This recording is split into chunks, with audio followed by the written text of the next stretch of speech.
Hi, it's Lori. Thanks for joining me.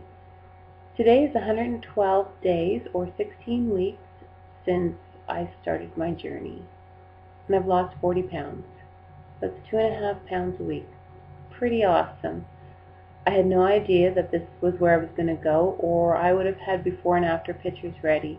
I would have been blogging this whole time. I didn't blog and I didn't track this. I had no idea where it would go, and there's also the shame factor. Nobody wants to, well, I didn't want to sit down and admit that I was grossly overweight and I had really taken very poor care of myself.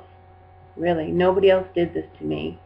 I did. I filled my face with whatever I wanted to and would find justification for it when I felt I needed to, or just hope that nobody was judging me as I continued to destroy my body. So this means I'm going to try and do a better job of tracking my progress. And when I talk about progress, I'm not talking about pounds lost, although that's a beautiful benefit. Progress as a whole, my overall health, body changes, my complexion changes. It's all part of it. When I originally started to lose weight, I did have a goal weight in mind. That was 145 pounds, which for me, when I was younger, was a perfect weight. Now I suspect that I've lost muscle and bone mass. So I'm not sure the 145 is a perfect weight for me anymore. But the goal is pretty much off the table now. As this is evolving and I'm seeing how my body is responding to the way I'm eating, I think I've decided that the body is going to continue to lose whatever weight it feels is necessary, and I'm not going to stand in the way of that. Obviously, I don't want to become unwell. That defeats the whole purpose. The purpose is to obtain the most optimal health I possibly can and enjoy my later years and have some longevity and perhaps pass on a legacy to my family and maybe help inspire some other people. So those are the better goals, really. Let's see, 40 pounds ago I was busting out of the size 16 and into the size 18, and I was kicking and screaming all the way. I was not going to buy a size 18, and I don't know why. I just didn't want to make that investment. I didn't want to be that large. And weight's a very funny thing. Body image is just a funny thing overall. I know for women, and I suspect for some men, if not all men, when I was much younger, I actually had a pretty excellent body, and I didn't realize that I did. I thought that I was enormous. I thought it was just disgusting, and I really did not appreciate what I had. It wasn't until many years later when I looked back at photos of myself that I realized that I really had a distorted perception of how I looked. And although I'm aware of that, that really hasn't changed much. When I've been overweight in my life, I didn't realize I was as overweight as I was, really. This past time was no different. I really did not realize how overweight I was. And the same rings true for now. I'm aware of how much weight I've lost. I can compute that's substantial in the amount of time. When I have to continue to buy new clothing because it doesn't fit anymore, I'm very aware of those changes. I can feel my body, and I'm aware that it's smaller, but at the same time, I'm not it's not clicking. I don't know if it ever will click. I hope it does, because it's a very unhealthy view of oneself, to have that misperception of how you look and what your health. Maybe body image is one of those things that can only be changed through more self-discovery and maybe some help. I'm not sure that your perspective can change through diet alone. But diet is a wonderful place to start, and I encourage you, if you're watching this video, then I suspect that you want some change for yourself, for your overall health, or maybe you want to lose weight. Another wonderful benefit of treating yourself better by filling your body with good food is your skin will improve and your hair. I've enjoyed better sleeping, more clarity. I'm far more productive at home and at work. I believe I'm more relaxed. I'm usually pretty tightly wound, although I probably come across fairly tightly wound. If I do, I apologize. I'm not always as serious, but again, I'm not really in my comfort zone doing the videos just yet anyway. There's so many benefits, you know, some of the unpleasant things, body odor, well, that's pretty much, you don't need to worry about that, or that's my experience anyway. Not that I was, you know, an overtly stinky person, but just, you know, even after working out, it's just, I'm much fresher than I might have been before. So many beautiful benefits. So a little bit more relaxed, which is great if you have a high-stress life. So the benefit of that as well is more pleasant to be around. I find through eating better that I have a renewed interest in preparing foods. I got really bored of preparing foods. Please don't mind me, I'm petting my cat who is requiring some affection right now. I got really bored of food, and I got into a rut of making the same things day in and day out, and so I do have a renewed interest.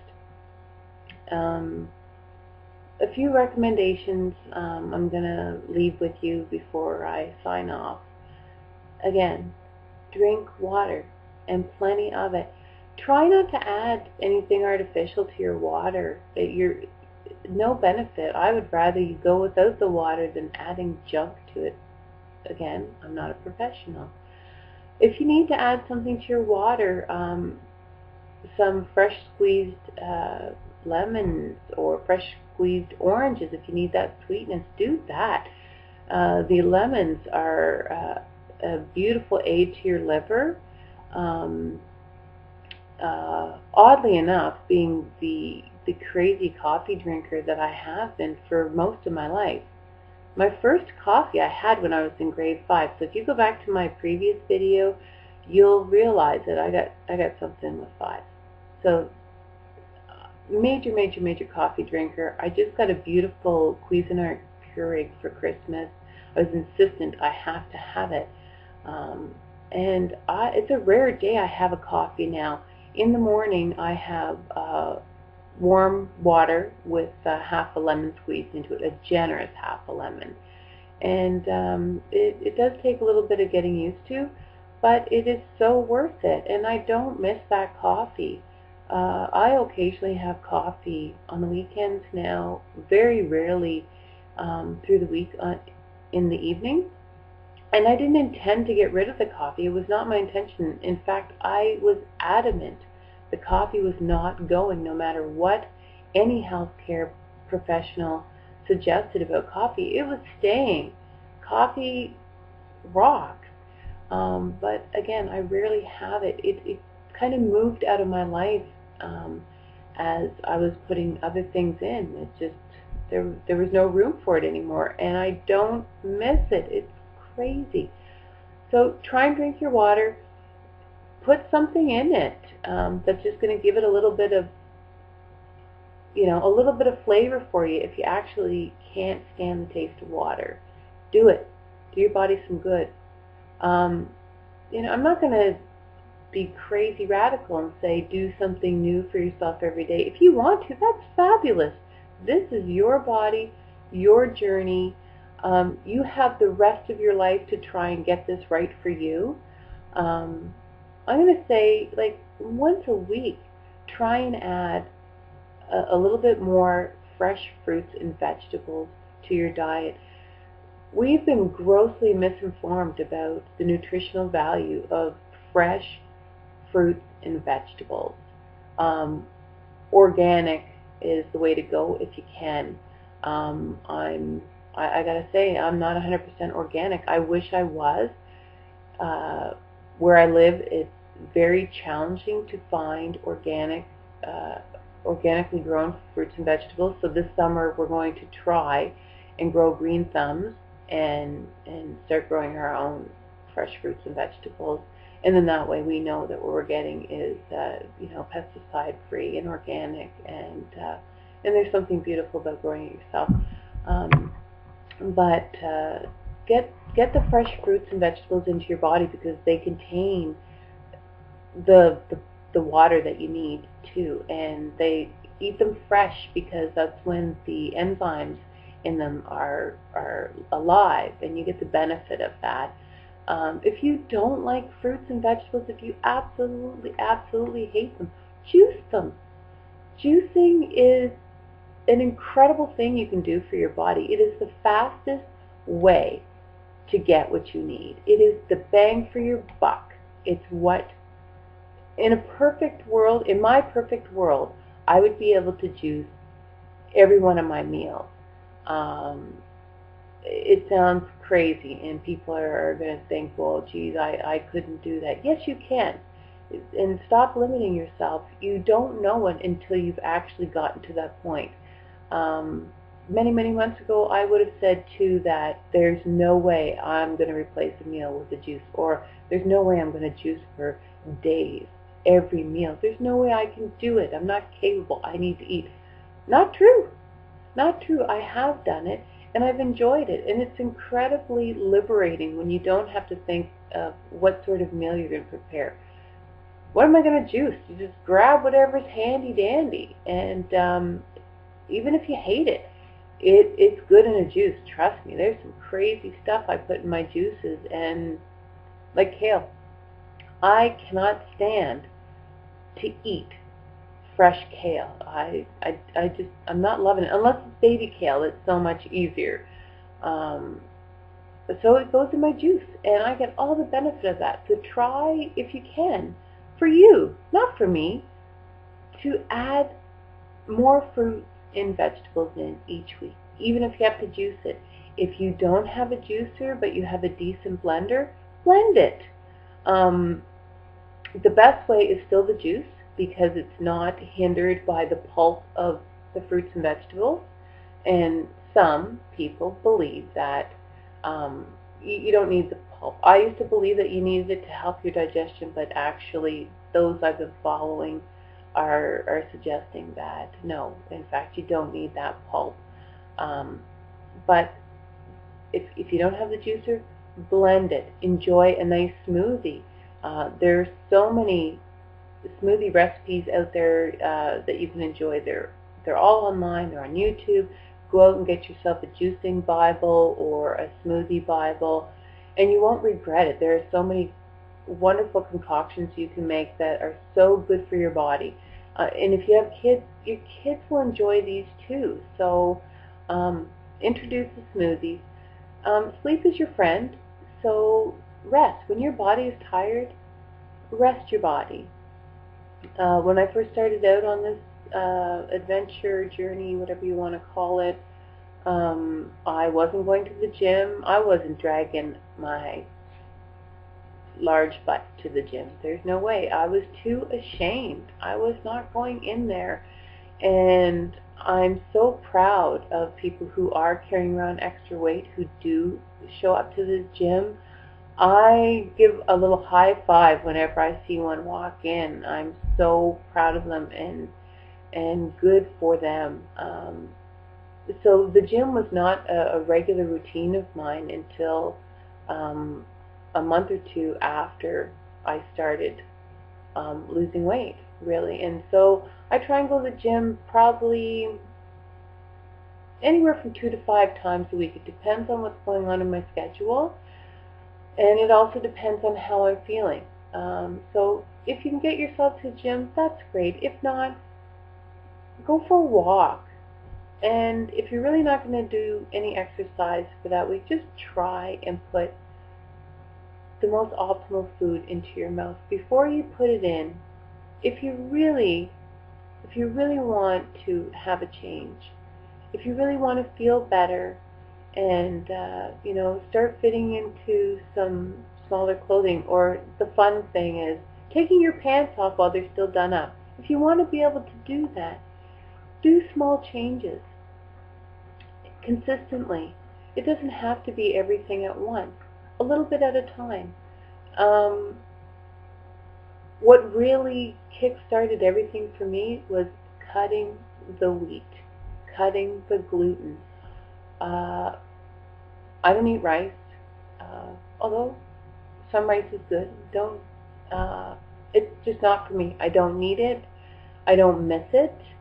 It's fine. I don't eat bread, bread products. I don't.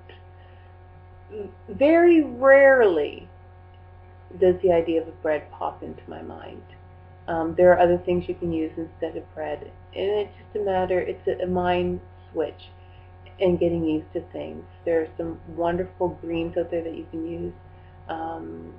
Collard greens are a very great bread substitute if you like to do a wrap or something. It's a nice sturdy wrapping vessel. So, I mean, your bread is just your vessel for the food that you want to put on it. So you can find other vessels. Your water, more fruits and vegetables. Try and cut back on your breads, your pastas, and your rices. Of course, don't ever do anything without consulting your doctor, especially if you have some issues. If you're diabetic or you have high blood pressure or whatever number of issues you may have going on, it's always best to consult your doctor. At least let them know what you're doing and let them monitor you and at least have a little bit of advice. They don't have to run the show. They don't. Because they only know so much about the body and health, and they don't know everything there is to know about health as far as nutrition is concerned. So you be in charge, and they can be your advisor. And I think I'm going to leave off with that for now because I'm losing track of what I'm talking about. I hope you have a wonderful day. I hope you feel inspired to do something good for you, and be kind to yourself. Take good care.